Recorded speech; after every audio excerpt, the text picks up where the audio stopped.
ရှန်ချန်းကဝင်းညင်နှက်မိမယ်လေးကိုတည်တည်ချာချာစိုက်ကြည့်နေသည်ဒီကောင်မလေးကဘာရင်းများထူးခြားနေတယ်လဲဆိုတာကိုသူသိချင်မိသည်လေအရှင်သာအဲ့ဒီကောင်မလေးကိုစိတ်ဝင်စားလို့လားကွေကုန်းကုန်းကကြံပေးလိုက်သည်သူ့ကိုနန်းတွင်းနဲ့တခါတည်းခေါ်သွားကြမလားအရှင်မင်းသားလေးလက်ထက်တော်မယ်ဆိုတာကိုကုလို့တော်လန်သာသိခဲ့ရင်တခင်မတယောက်တော့တေချာပေါက်ပြောသွားမှာပဲချင်းကောင်းကလည်းကောင်းချင်းကခက်တက်တက်လေးဝင်ပြောလိုက်သည်ဟုတ်ပါတယ်အဲ့ဒီဝင်းညင်နှက်မိမယ်လေးကပြိုင်ပကင်းအလားပိုင်ရှင်မဲအရှင်သားနဲ့ဆိုရင်ရန်ကိုလိုက်ဖက်မှာပါရှန်ထန်းဘလူတော်ဝင်းညင်နှက်မိမယ်လေးကမျက်စိမခွာတမ်းစိုက်ကြည့်နေတယ်လဲဆိုတာကိုသူမြင်သည်လေချင်းကောင်းကဟရုကနဆူချမ်းကိုစတင်ကြင်ညံနေပြီဖြစ်ကတော်တော်လေးလဲခီးရောက်တိုးတက်နေပြီလေကြင်ညံရေးလောကထဲသို့ချီချဝင်ရောက်လိုက်မှအထိုကြင်ညံခြင်းက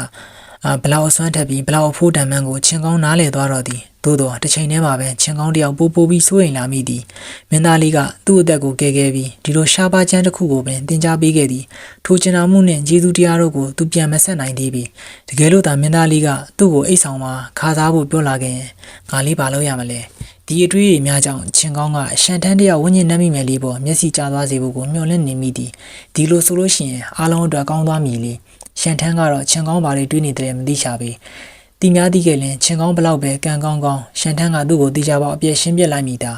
လောလောဆယ်တွင်ကောင်းကင်ဝင်းညင်ပြကန်းရင်တကားပေါက်၌လူများကြိတ်ကြိတ်တိုးနေလေ၏သူတို့သုံးယောက်သားကိုလူအုပ်ကြီးထဲမှာခက်ခဲမနေတိုးဝင်လာကြရတော့သည်ငွေစားအနေနဲ့ထုတ်ပေးလိုက်မှနေရာကောင်းတွေကိုလူယူနိုင်တော့သည်ထိုချိန်ကြမှသာသူတို့ကဝင်းညင်နှက်မိမယ်လေးရုပ်ရည်သွင်းမြင်ကိုတေချာမြင်ရလေတော့သည်ဝင်းညင်နှက်မိမယ်လေးနောက်ပိုင်းအလားကလူတွေကအတွေးရိုင်းတွေကိုပေါ်ပေါက်လာအောင်လုပ်နိုင်သည်ဆိုတာကသူမ၏အရှိပိုင်းအလားသည်မဟုတ်မဟတ်အတွေးတို့တစိုးတစီပင်ပေါ်မလာရဲလောက်အောင်အထိလူတို့ကမိမိကိုမိမိအငုံစိတ်ဝင်သိငင်သွားတဲ့အောင်ခံစားသွားစေနိုင်လေသည်သူမကစိမ့်ပြရောင်ဝေယုံကိုဝတ်ဆင်ထားသည်ခါစီချိုးပြားကလက်တစ်ဖက်ထဲနဲ့ပွေ့ဖက်လို့ရနိုင်သည်ခါတိမ်တိမ်လေးကောက်ချောင်းကိုပိုးရီပေါ်လွင်သွားစေသည်သူမကိုကြည့်ရသည်မှာကြက်တည်ရှိပြီးလင်းလက်နေကကဘာလောကထဲသို့ဆင်းသက်လာသည့်နတ်သမီးလေးတစ်ပါးနှင့်တူနေလေသည်တစ်ဖက်တွင်လည်းသူမ၏ရုပ်ရည်မှာ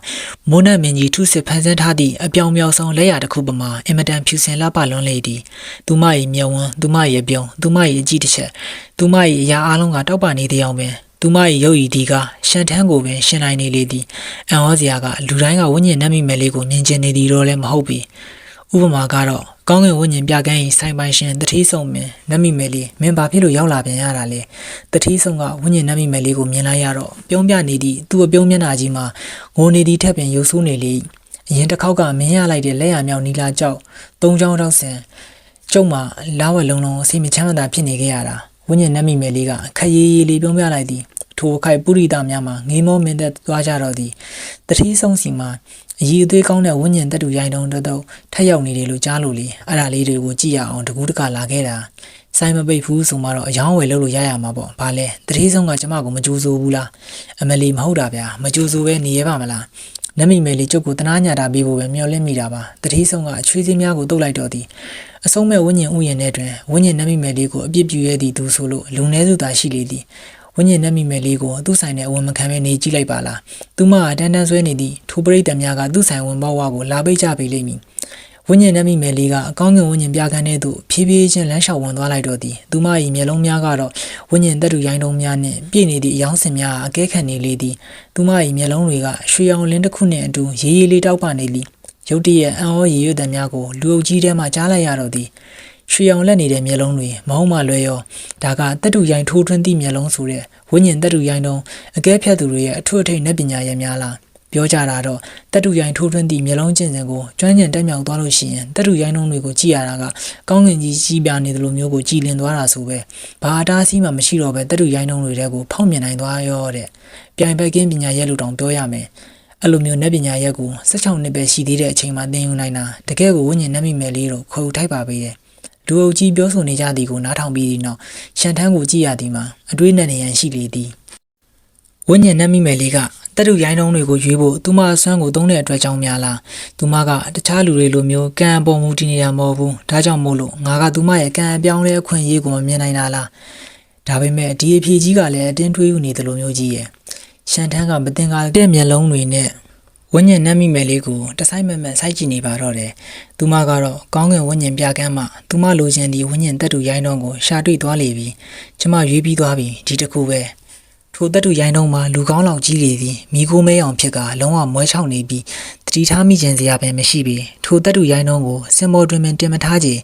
သူ့ရှိမှဈေးနှုန်းမှာဝန်းကျင်ကြောက်တုံး15တုံးဟူ၍ဖြစ်သည်ငွေစားအဖြစ်ပြောင်းလိုက်ရင်ငွေစား15000သာရှိလေသည်အရန်ကိုဈေးချိုလေဒါဝင်းညင်နှမိမယ်လေးကအဆုံးဖြတ်ချက်ချပြီးသွားတာကိုလည်းမြင်ရောတထေးဆုံးတယောက်ထိတ်လန့်သွားပါလေသည်အတုံးကြီးရွေးထားတာပါလားသူ့အတွက်ကန်ဆိုးသွားသည်မှာဝင်းညင်နှမိမယ်လေးကသူမ၏ပစ္စံအိတ်ထဲမှာဝင်းညင်ကြောက်တုံး15တုံးကိုထုတ်ပြီးငွေရှင်းခုံပေါ်သို့တင်ပြီးသွားလေပြီသူမကနူးညံ့စွာပြုံးရင်ပြောလိုက်သည်ရွေးပြီးတော့ငွေချီပြီးသွားတာနဲ့ကျမပိုင်ဖြစ်သွားပြီကျမဘာသာအမျက်ပဲထွက်အရှုံးမန်းပေါ်ပြန်အမ်းလို့မရတော့ဘူးတတိဆုံးအရှင်ဂတိဖြတ်လို့တော့မရဘူးနော်ကောင်းပါပြီဗျာဒီတစ်ချိန်လဲသူအရှုံးပေါ်အောင်မီကိုရှောင်လွဲမရပြန်မှန်းသိနေတယ်လို့မျိုးနဲ့တတိဆုံးကတပြင်းချလိုက်တော့ဤနမိမယ်လေးမြင်းမာသာလီးဖွင့်မလားဒါမှမဟုတ်ကျုံမင်းကိုကူလီးဖွင့်ပေးဖို့လူခေါ်လိုက်ရမလားဝိညာဉ်တက်တူရိုင်းတုံးအယောင်းဆိုင်များတွင်တက်တူရိုင်းတုံးများကိုလီးဖြတ်ခြင်းကလည်းလက်မှုပညာရဲ့တစ်မျိုးပင်ဝိညာဉ်တက်တူရိုင်းတုံးတစ်ခုကိုမှန်ကန်လီးဖြတ်ဖွင့်နိုင်ပြီးအထဲမှာဝိညာဉ်ချီကိုအပြည့်အဝထိမ့်သိမ်းထားနိုင်ပါကသူ့ကိုအမြင့်ဆုံးဈေးနှုန်းနဲ့ရောင်းချနိုင်လေသည်သို့သောမှားယွင်းလီးဖြတ်မိသွားပါကအတွင်းရှိဝိညာဉ်ကြောက်တုံးအမှုတွေကိုပါထိခိုက်သွားနိုင်ခြေရှိသည်ထို့သောထိခိုက်သွားပါကဝိညာဉ်ချီတို့စိတ်ထွက်သွားပေလိမ့်မည်ဝိညာဉ်ချီများကိုအကြာကြီးထိမ့်သိမ်းမထားနိုင်တော့သဖြင့်သူ့တန်ဖိုးမှာလည်းဟိုးစောက်ထိုးတီကျဆင်းသွားပေလိမ့်မည်ထို့ကြောင့်အယောင်းဆိုင်များကဈေးဝယ်သူများဝယ်ယူလိုက်သည့်ကြောက်တုံးအုံများကိုလိဖြတ်ပေးဖို့ရန်အတွက်ကျွမ်းကျင်တက်တူရိုင်းသမားများကိုခန့်အပ်ထားလိုက်ကြသည်ထိုကဲ့သို့ဝန်ဆောင်မှုမျိုးမှာ၎င်းတော့မဟုတ်ချေတန်ဖိုးရှိသည့်ဝိညာဉ်ကြောက်တုံးများရရှိခဲ့ပါကတက်တူရိုင်းလုံးကိုလိဖြတ်ပေးရသည့်ဝန်ဆောင်ကားအဖြစ်အယောင်းဆိုင်ကိုအကျိုးအမြတ်၏10%ပေးရမည်ဖြစ်လေသည်ဒီဝန်ဆောင်ကားကအယောင်းဆိုင်များ၏အဓိကငွေဝန်ပေါက်တစ်ခုလည်းဖြစ်နေလေသည်ဝယ်သူများကကံကောင်းလင်အမြဲရနိုင်မည်သို့သောအယောင်းဆိုင်များကတော့ဘယ်တော့မှအရှုံးမပေါ်တော့ပေနမိမယ်လေးကသူမ၏ပစ္စံအိတ်ကိုပြန်သိမ်းလိုက်ပြီးပြောလိုက်သည်တတိဆုံးကျမရဲ့စီကံကိုရှင်လဲသိရတဲ့နဲ့ကျမကရွေးတယ်ဘယ်တော့မှကိုယ်တိုင်မလီးဖြတ်ဘူးနမိမယ်လေးကသူမကိုယ်တိုင်လီးဖြတ်ဖွင့်ဖို့အစီအစဉ်မရှိမှန်းကြားသိရသောအခါတတိဆုံး၏မျက်နှာမှာပိုပြီးတော့ဝန်းပါသွားလေတော့သည်အင်းလေဒီတက်တူရိုင်းတုံးတွေကအနေနဲ့အမြန်တေချာပေါရောင်းထွက်သွားမှာပဲဒီတော့ဘသူ့ကိုပဲရောင်းအတူတူပါပဲလေဝိညာဉ်နမိမယ်လေးကိုရောင်းလိုက်ရင်အနည်းဆုံးတော့ဝန်ဆောင်က10%စာပြန်ရနိုင်ပါသေးတယ်နမိမယ်လေးခဏလောက်စောင့်ပါဗျာမင်းရဲ့တက်တူရိုင်းတုံးကိုကူညီလိဖွင့်ပေးဖို့အတွက်အကောင်းဆုံးတက်တူရိုင်းတုံးဖြတ်သမားကိုကြုတ်ခုချက်ချင်းပဲစီစဉ်လိုက်ပါမယ်တိတ်မကြခင်မှာပဲတက်တူရိုင်းတုံးရဲ့အပြန်အကာများကိုကျူးတစိုက်ဖေရှားလို့ပြီးသွားလေတော့သည်ကြံနေသေးသည့်တက်တူရိုင်းတုံးကလက်သီးစုပ်အရွယ်သို့ရောက်သွားသည့်အခါအစင်းရင်ရောင်လင်းတစ်ခုကတက်တူရိုင်းတုံးကိုဖောက်ထွက်ကရောင်ကြီးဖြာလင်းလက်လာလေသည်သူ့အယောင်အစင်းကအကြည့်ုံနဲ့လူကိုစိတ်လက်ပေါ်ပါသွားစေသည်သူမလုံနိုင်ခဲ့ပြီဟဲ့သူမကတကယ်ဝိညာဉ်နှက်မိမယ်လေးပါဆိုဒီဟာကလက်သီးအရွယ်ဝိညာဉ်ကြောက်တုံးရိုင်းမယ်အနည်းဆုံးတော့ဒါကိုဝိညာဉ်ကြောက်တုံးအတုံး100လောက်ရအောင်ဖျက်ယူနိုင်မှာကွာမင်းပါသိလို့လဲဒါလက်သီးတစ်လုံးလောက်ကြီးတဲ့ဝိညာဉ်ကြောက်တုံးရိုင်းကွာအထက်မှာဝိညာဉ်တလင်းကြောက်တွေတောင်ရှိရင်ရှိနေမှာအထဲမှာတကယ်ပဲဝိညာဉ်တလင်းကြောက်တွေရှိနေခဲ့လို့ရှိရင်တတုံးဆိုရင်တောင်ဝိညာဉ်ကြောက်တုံးအတုံး1000လောက်တန်းနေပြီနောက်ဆုံးမှာတော့တက်တူရိုင်းတုံးကြီးအပြင်ကွင်ကိုအကုန်ဖယ်ပြီးသွားလေပြီကြောက်စိမ့်လေးလူကြီးလင်းနေသည့်အစိမ့်ရင်ရောင်ဝိညာဉ်ကြောက်တုံးရိုင်းတစ်ခုကအားလုံးရှိနိုင်ပေါ်လာလေသည်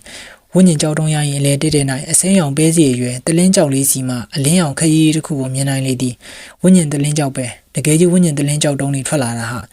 ဆိုင်ရှင်တတိဆောင်ကမျက်နှာအိုကြီးနဲ့ကြည့်ရတာဝိညာဉ်ကြောက်တုံးရိုင်းနေတဲ့ကနေဝိညာဉ်တလင်းကြောက်တွေထွက်လာတဲ့ပုံပဲဈေးနှုန်းကတော့ဝိညာဉ်ကြောက်တုံးအတုံး800ကနေ1200အတွင်းလို့ခံမှန်းထားတယ်ဝိညာဉ်နှက်မိမယ်လေးကပြုံးပြီးတော့ပြောလိုက်သည်ဒါဆိုကျမဝိညာဉ်ကြောက်တုံးအတုံး800လို့ပဲသတ်မှတ်လိုက်ပါမယ်ပြီးတော့တတိဆောင်စီမှာရောင်းမယ်လေတတိဆောင်ဤမျက်နှာမှာကချက်ချင်းဆိုသလိုဝမ်းသာမှုအပြည့်ဖြစ်သွားလေတော့သည်ဒီလိုဆိုမှတော့ကျုပ်ကနှက်မိမယ်လေးစီကနေဝန်ဆောင်ကမယူတော့ပါဘူးဗျာကျေးဇူးပြုပြီးခဏလောက်စောင့်ပါအောင်ကျုပ်ဝိညာဉ်ကြောက်တုံးတွေသွားပြီးတော့ယူလိုက်ပါအောင်မယ်ဒါမှဝိညာဉ်နှက်မိမယ်လေးဗျတကယ်ကိုစေတနာကောင်းလွန်းပါပဲရဲ့တတိဆောင်ခမကြီးနေလိုက်တော့ဝိညာဉ်နှက်မိမယ်လေးကိုတက်တူရိုင်းတုံးနဲ့ရွေးခိုင်းလိုက်ရင်ခမလည်းဝိညာဉ်ကြောက်တုံးအတုံး400-500လောက်တော့ရမှာပဲဗျဟုတ်ပါကျုပ်ရဲ့ဝိညာဉ်နှက်မိမယ်လေးကပဲဒီလောက်သဘောထားကောင်းပြီးတော့ဒီလောက်ရရောနိုင်တာတခြားလူတွေဒါဆိုလို့ရှိရင်သူတို့ကခညာကို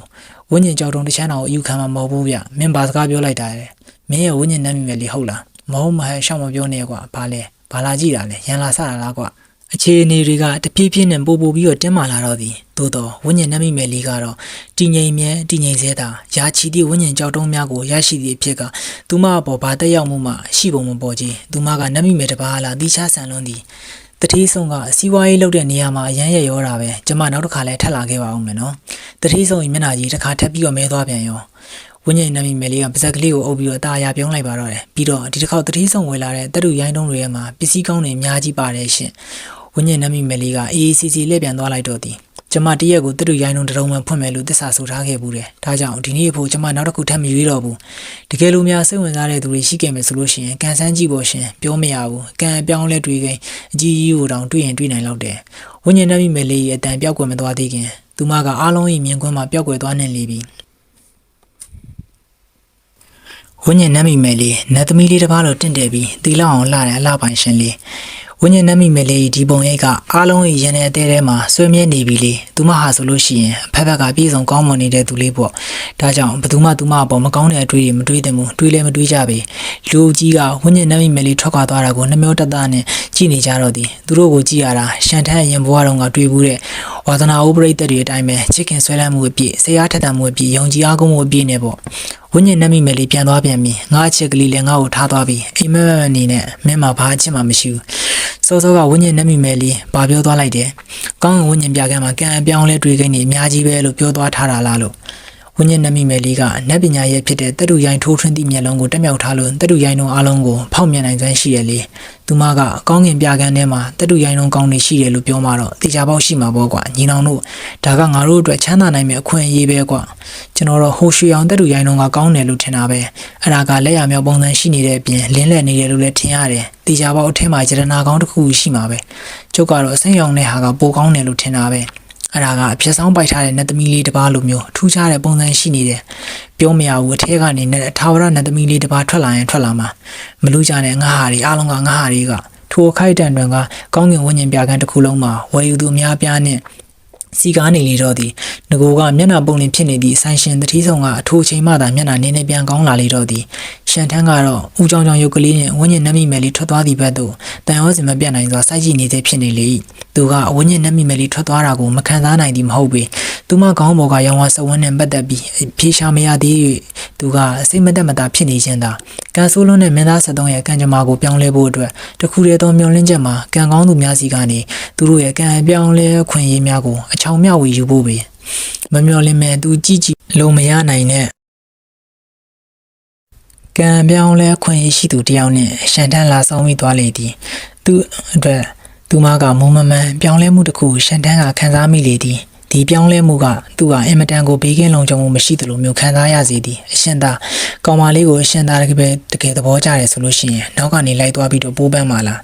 ဟုတ်တယ်ရှင်သာဝိညာဉ်နှမိမယ်လေးကအရှင်သာအတွက်အသင့်တော်ဆုံးသူပဲနောက်မှနောင်တရနေရမယ့်အဖြစ်မျိုးအဖြစ်မခံပါနဲ့ကွေကုန်းကုန်းနဲ့ချင်းကောင်းတို့ကရှန်ထန်း၏မျက်နှာပေါ်မှာတွေ့ဝေတုံဆိုင်ခြင်းအပြီးကိုသတိပြုမိသဖြင့်နှစ်ယောက်စလုံးကရှန်ထန်းကိုတိုက်တွန်းလိုက်ကြတော့သည်ရှန်ထန်းကစိတ်မဝင်စားဟန်ပြင်ပြောလိုက်သည်ကျွန်တော်ကမီးတိုင်းကြီးရဲ့73ရောင်မြောင်မင်းသားလေးဘလို့လုံးမိန်းကလေးတယောက်ရဲ့နောက်ကိုလိုက်ချောင်းမှုတင်တော်မှာလဲဗျထိုအခါကွေကုန်းကုန်းကနားကက်ကတူတူလေးပြောလိုက်သည်အရှင်သာစောစောကလေးတဲ့ဝိညာဉ်နှမိမယ်လေးရဲ့နောက်ကိုလူတယောက်ခိုးချောင်ခိုးဝဲနဲ့လိုက်သွားတာကျွန်တော်မျိုးမြင်လိုက်တယ်အဲ့ဒီလူကိုကြည့်ရတာလူကောင်းဟုတ်ပုံမပေါ်ဘူးဘာဝိညာဉ်နှမိမယ်လေးနောက်ကိုမကောင်းတဲ့အကြံနဲ့လိုက်ချောင်းနေတဲ့သူရှိနေရလား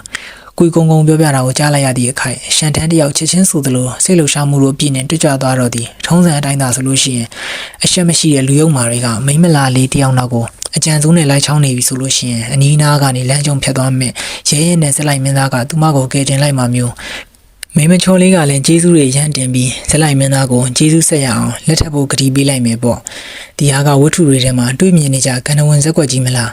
ရှန်ထန်းကဒီလိုဇက်ကွက်မျိုးနဲ့ကြုံတွေ့ရတာတကယ်ကိုကံကောင်းလွန်းသည်ဟုပဲပြောရလိမ့်မည်လူယုံမာရောမိမလာလေးကိုပေါ်လာပြီးဖြစ်လေရာဇက်လိုက်မင်းသားလည်းမကြခင်ပေါ်လာပြီလိမ့်မည်ဇက်လိုက်မင်းသားကတေချာပေါက်ကံကောင်းသူတယောက်ဖြစ်လိမ့်မည်ထိုကဲ့သို့ကံကောင်းသူတယောက်နဲ့မိတ်ဆွေတငယ်ချင်းဖြစ်လာနိုင်သည်၍သူ့ရောင်ဝါစဝင်း၏အယောင်အားတိုးတက်စေမည်တခြားသောကံအပြောင်းလဲအခွင့်အရေးများကိုမြန်မြန်ဆန်ဆန်ကြုံတွေ့ရလိမ့်မည်ဟုရှန်တန်းကယုံကြည်သည်ဤဇလန်းကိုတွေးကြည့်ရုံနဲ့ပင်ရှန်တန်းတယောက်ပျော်ကြီးပျော်နေမိပြီလေကွေကုန်းကုန်းကပြုံးပျော်နေသည့်ရှန်တန်းကိုကြည့်လိုက်သည်ထို့နောက်သူကမနေနိုင်ပဲသတိပေးလိုက်သည်အရှင်သာအခုချိန်မှမလိုက်မသွားဘူးဆိုလို့ရှိရင်ကောင်မလေးကိုမမီရဲလင်းလိမ့်မယ်ရှန်တန်းကစိတ်ပြန်ထိန်လိုက်ကအလော်တကြီးပြောလိုက်သည်သွားကြမယ်ကျွန်တော်တို့သူတို့နောက်အမြန်မြန်လိုက်သွားကြမယ်ကုလို့တော်လန်ကကွေကုန်းကုန်းကိုအခြေခံကျင့်စဉ်တင်ပေးဘူးသည်ထို့ကြောင့်သူ့မူလအဆင့်မှာ90မြောက်ခြိတန်းစဉ်ခြင်းအဆင့်၌ရှိနေသည်ဟရုကနဆူချန်ကိုစတင်ကျင့်ကြံပြီးသောအခါသူ့ကျင့်ကြံစဉ်မှာအများစွာတိုးတက်လာက3ရက်ထဲနဲ့90မြောက်ခြိတန်းစဉ်ခြင်းအဆင့်ကိုရောက်ရှိသွားခဲ့၏ဟရုကနဆူချန်နဲ့တွင်မှတ်သားထားသောစမ်းကြယ်ခြေရာခံပညာရက်ကိုပါတွဲသုံးလိုက်ပြီးသူတို့3ယောက်ကဝိညာဉ်နှမိမယ်လေးနောက်သို့အမြန်လိုက်သွားလိုက်သည်ထိုအချိန်တွင်ဝိညာဉ်နှမိမယ်လေးကအဆုံးမဲ့ဝိညာဉ်ဥယျာဉ်ကနေအပြင်ရောက်သွားလေပြီးထို့နောက်လူသူရှင်းသည့်လမ်းကြားတစ်ခုထဲသို့ဝင်သွားလေ၏သူမကလမ်းကြားထဲတွင်ငြိမ်ငြိမ်လေးရက်နေသည်ထို့နောက်တင်းငြိမ်စွာပြောလိုက်သည်ထွက်လာခဲ့ပါရှစ် ရုတ်တရက်ဝိညာဉ်နှက်မိမယ်လေးအရှိတို့မိုးပေါ်မှာလူတစ်ယောက်ကဆင်းသက်လာတော့သည်သူမကပြုံးပြီးတော့ပြောလိုက်သည်ဝိညာဉ်နှက်မိမယ်လေးကျုပ်ကိုဝိညာဉ်ကြောက်တုံးနေပြီးအမှန်မင်းတရားကချင်းချောင်းဝိညာဉ်မှုတစ်ခုပင်ချင်းကောင်းကစိတ်မရှိတော့ပင်ထို့ကြောင့်သူကတိုးတိုးလေးမိလိုက်သည်အရှင်သာကျွန်တော်မျိုးတို့လှူရှားကြတော့မလားရှန်ထန်းကမတုံမလုံးနဲ့ပြောလိုက်သည်တော်ယူဟုတ်ပါမင်းယူပဲကွေးကုန်းကချင်းကောင်းကပြန်ဆွဲထားကအသားလေးရှင်းပြလိုက်သည်အုံနောက်လေးသုံးစမ်းမှာအဲ့ဒီကောင်ကကောင်မလေးကိုဓမြတိုက်ရုံပဲရှိသေးတယ်လူကောမှအကျမ်းမဖတ်သေးတာတကယ်လို့မင်းသားလေးကအခုနေဝင်ကြလိုက်လို့ရှိရင်အလွန်ဆုံးရရှင်းကတကယ်လူကောင်းပဲဆိုတာတော့ပဲရလိမ့်မယ်ဝိညာဉ်နှက်မိမယ်လေးကအရန်ချောတယ်လေဒီတော့ဒီလူယုံမှာကဓမြတိုက်ပစ္စည်းလူယုံနဲ့ပြီးသွားမှာမဟုတ်ဘူးအဲ့ဒါထက်ပိုအောင်မှာပဲအဲ့ဒီအချိန်ကျမှငါတို့တွေလှူရှားကြမယ်မင်းမချောလေးကိုသူရဲ့ကောင်းကခဲလိုက်တယ်အရှင်သားကဒီလောက်ချောမောခံကြတာအဲ့ဒီမင်းမချောလေးကဘယ်လိုလုပ်အရှင်သားကိုသဘောမကျပဲနေမလဲကျွန်တော်မျိုးပြောတာမှန်နေမလားရှင်သားကွေကုန်းကုန်းရှင်းပြနေသည်များကိုနားထောင်ပြီးသွားသည်နောက်အချင်းကောင်းကကွေကုန်းကုန်းကရင်ထဲမှာလိုက်လေလေလီသားအားကြမိသွားလေတော့သည်ကောင်းလိုက်တဲ့အကြံပဲရှင်သားတကယ်ကိုအမျော်မြင်ကြီးလာပါတယ်ရှန်တန်းကမျက်ဖြူလန့်ပြလိုက်တော့သည်မဟုတ်ကဟုတ်ကလေငါတို့မလို့ရှားသေးတဲ့အကြောင်းရင်းကဖြင့်ရှင်းလေးစက်လိုက်မင်းသားမပေါ်မလာသေးတာကြီးကိုသူ့စိတ်ထဲမှာတွေးလိုက်မိတော့သည်ရှန်တန်းကအထူးခြားဆန်းကျဲသောကံကောင်းမှုအပြည့်နဲ့ထိုးစက်လိုက်မင်းသားကိုမိတ်ဆွေဖွဲ့ချင်တော့သည်ထို့ကြောင့်သူကထိုးမင်းသားပေါ်လာပြီးမိမလာလေးကိုကဲတင်မိအချိန်ကိုစောင့်လိုက်နေခြင်းဖြစ်သည်ပေါ်လာပြီးဆိုမှသူကလည်းကဲတင်ရထွက်သွားလိုက်မည်ထို့နောက်မှာတော့သူတို့တွေကအခက်အခဲတွေကိုအတူတူရင်ဆိုင်ကြော်ဖြတ်ခဲ့ရတဲ့ဖြင့်မိတ်ဆွေရင်းချတွေဖြစ်သွားကြလိမ့်မည်ဒီလိုဆိုလို့ရှိရင်ရှန်ထန်းအတွက်အနာဂတ်မှာသူ့ကံအပြောင်းလဲအခွင့်အရေးတွေကိုမျှဝေယူဖို့ရန်အဆင်ပြေသွားပေလိမ့်မည်အခုအချိန်မှာရှန်ထန်းကသူမကိုကဲပြီးလူဆိုးပေါ်မောင်းထုတ်လိုက်ရင်ဇက်လိုက်မင်းသားကသူ့ပေါ်လာစရာမလိုတော့ဘူးဟုထင်သွားမှဆိုရသည်မတော်လူဇက်လိုက်မင်းသားကဒီအတိုင်းထွက်သွားရင်ဘယ်လိုလုပ်မလဲနေအောင်နောက်ထပ်နည်းနည်းလောက်ထပ်ဆောင်လိုက်အောင်မှဒီလိုနဲ့သူတို့၃ယောက်ကခေါင်းမိုးပေါ်မှာနေပြီးထိုလူယုံမာကဝိညာဉ်နှက်မိမယ်လေးစီမှာဓမြတိုက်နေတာကိုတာလေးကြည့်နေလိုက်ကြတော့သည်ဝိညာဉ်နှက်မိမယ်လေးကသူမသွားမိလမ်းကိုပိတ်ရက်နေသည့်ထိုလူယုံမာကိုမြင်ပြီးသည့်နောက်သူမကတပြင်းချကခါးပေါ်မှာပတ်စံအိတ်ကိုဖြည်းဖြည်းချင်းဖြည့်ယူလိုက်သည်ကျမကဘို့နည်းနည်းလောက်ချန်ထားပေးလို့ရမလားလူယုံမာကလောင်ပြုံးပြုံးကရတာပေါ့